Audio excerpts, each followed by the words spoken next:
Tim, you got a new car. Yeah, the Hilux, and really appreciative of the great support from one of our many partners, Toyota, and it's very roomy, really enjoying it. Now, it won't be quite as roomy on NLB Stadium when the Rebels arrive. What do you know about their squad? Yeah, I think they're going to send a strong squad.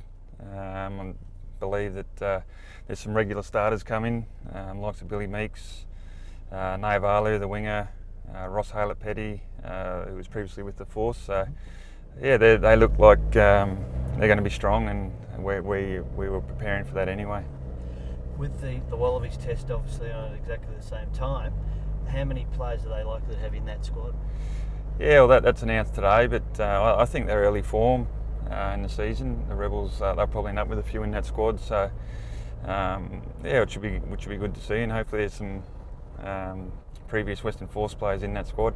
Yeah. What about for the Western Force? It's an odd one, isn't it? A 27-day gap, and you're about a week out now. How do you prepare for that physically and mentally?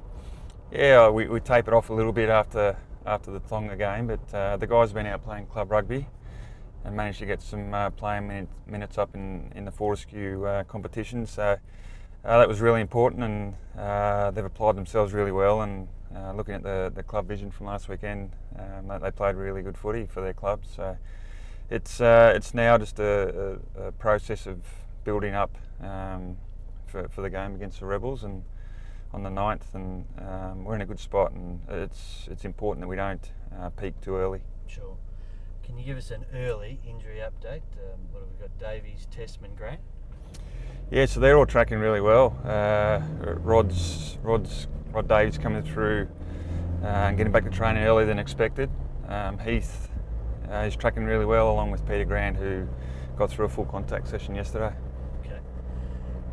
Tim, what about you as a coach, your coaching philosophies? If I put it this way, how do you win a game? By scoring more than the opposition, or stopping the opposition scoring more than you? Yeah, I'd like to see the scoreboard ticking over, being an attack coach, but yeah, I think there's obviously a combination there, but yeah, I think if you speak to many coaches, they probably fall back to the saying that defence wins games, and although being an attack coach, I do have a big focus on defence, working tightly with Jark, the defence coach, on our philosophies, and I just like that to try and instill that really hard work ethic, defending with each other. We call it our blood zone, which is our own 30-metre zone, where we give everything to prevent the opposition from getting over our try line. Okay, so there's no doubt about that. That's the number one priority. But at the same time, if you take it off them there, you can launch. So you're always of that mindset. You're always thinking of going forward. Yeah, definitely. Yeah, it's I think good defence generates your attack, and we've scored a lot of points in those first two games, and hopefully we can score a few more tries against the Rebels. Okay, the blood zone, I like it. Where's that come from, that name?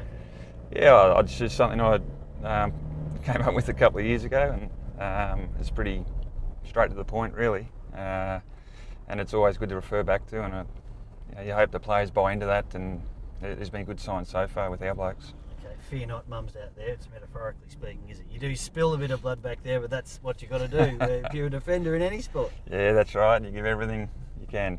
That's right. So, okay, we've gone inside your mind as a coach.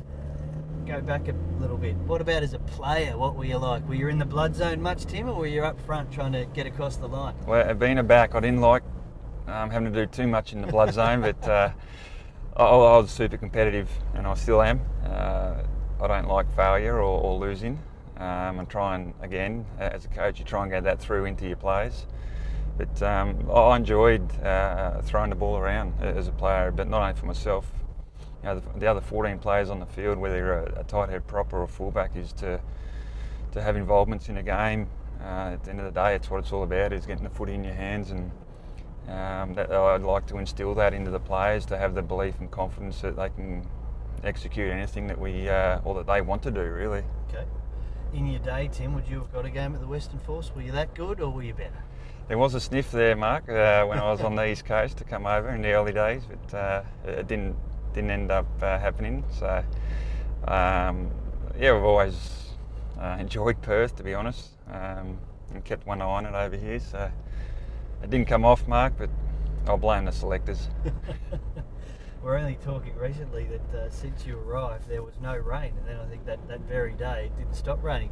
It's your curse there, and I did my dad duties last Friday night down at the girls' netball in the rain and wind, and it was extremely cold, and the other parents from Holy Spirit family said it's as cold as it gets here, so I was happy to hear that.